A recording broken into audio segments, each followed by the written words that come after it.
7 сентября 2023 года примерно в 0 часов 20 минут водитель автомобиля Toyota Corolla Махмадалиев Хуршед Мурадальевич, 1983 года рождения, житель города Вахдат, во время движения по автодороге Душанбе-Вахдат.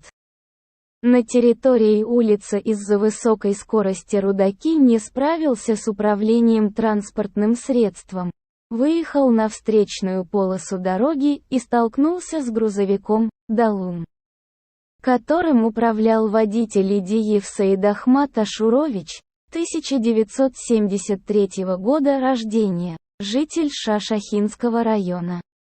В результате погиб водитель автомобиля Toyota Corolla Махмадалиев Х.М.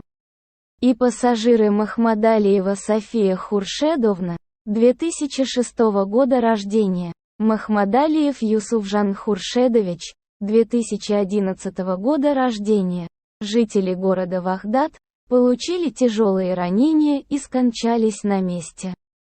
Другие пассажиры этого автомобиля, Махмадалиева Гульракат, 1952 года рождения, Саттурова Нигора, 1983 года рождения, Махмадалиева Мадина, 2008 года рождения, Махмадалиева Махмадали, 2009 года рождения, и Абдулла Махмадалиев, 2021 года рождения, жители того же города, пострадали в различных телесные повреждения, госпитализированы.